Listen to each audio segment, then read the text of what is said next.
Thank you very much indeed. And as I said, we're in Fourways today, just north of Johannesburg, and this is where we're having this conversation with the Minister of Home Affairs, Naledi Pandor. And we have an audience here as well that are going to be posing questions alongside you.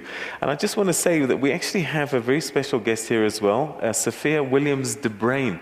Now, if you've heard that name, it's because she was one of our leaders, 1956 in particular, that led the March on Union Buildings to protest the passbooks of the time.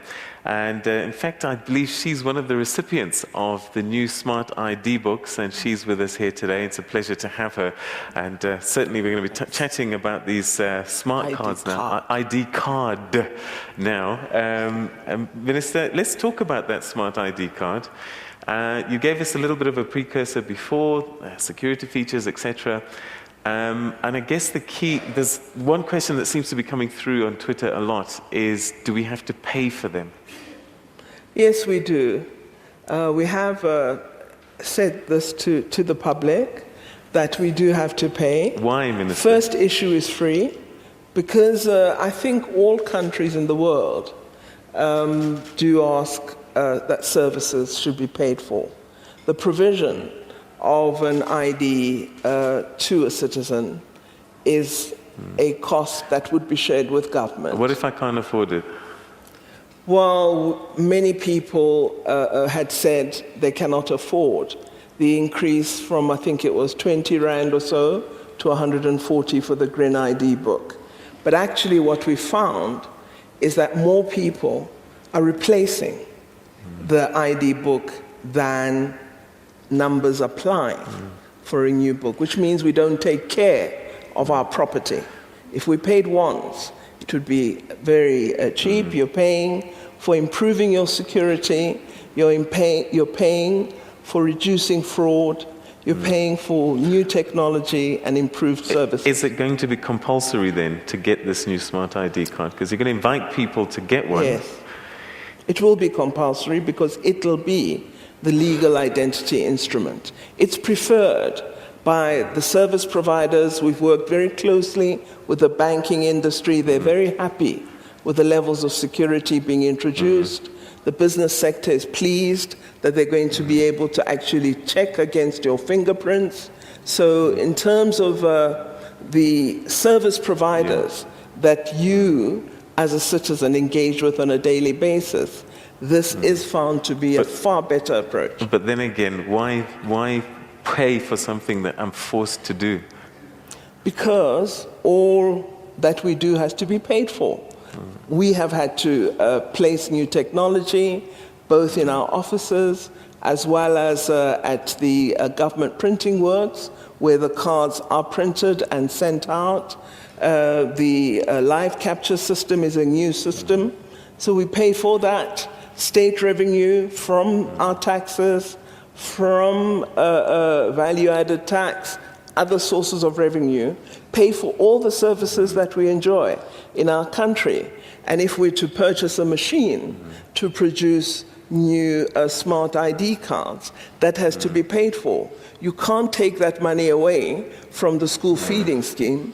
You must generate the revenue that will ensure that you pay for those services. All right, you said February 1, the first wave begins, and you have to be in that, your birthday has to fall in February, and you'll get an invitation to apply for a new book.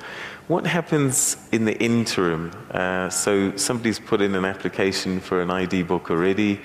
They're born in February, will they automatically get a new one? And if you were not born in February, are you going to get an old one when the ID book comes through, ID card? The people we're inviting at the moment form part of our pilot pool. We want to reach 100,000 by March 31. The people we're inviting are born between January 1 and January 31. And they are 60 years and older, are pensioners. They will receive the card for free. So that is the revenue loss we agreed we could have. 16-year-olds who are first-time applicants will receive the card for free. But of course, it is persons applying in the 28 live capture-enabled offices. For the rest, we unfortunately, until all officers have been properly equipped, we would issue the green ID book. We will come to a point where the green ID document will no longer enjoy legal status, but that's going to take us a few years. All right, so in the interim, if I've lost my ID book and I'm born in September, I'll go and apply. What will you give me? We'll give you the ID book if you go to an office that's not ID enabled, live capture enabled.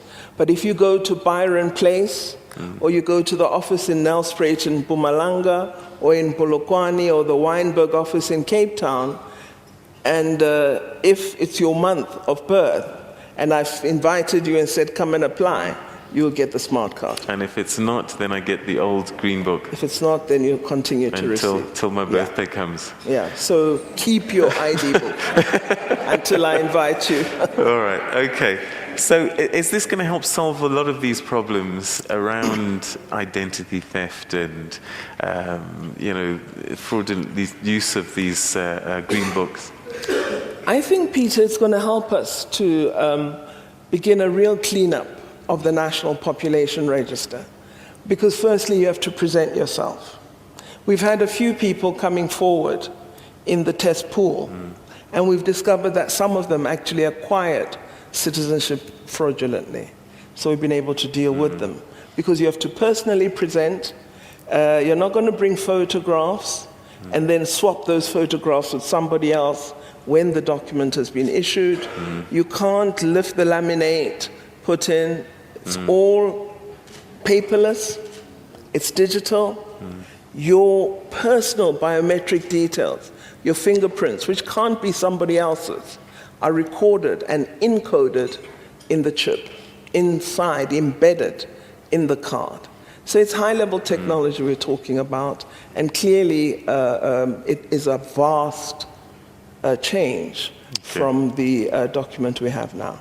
All right, okay, so those are the first thoughts that we're sort of touching on with the Minister at the moment. After the break, we're going to start taking questions from our audience here as well as you at home.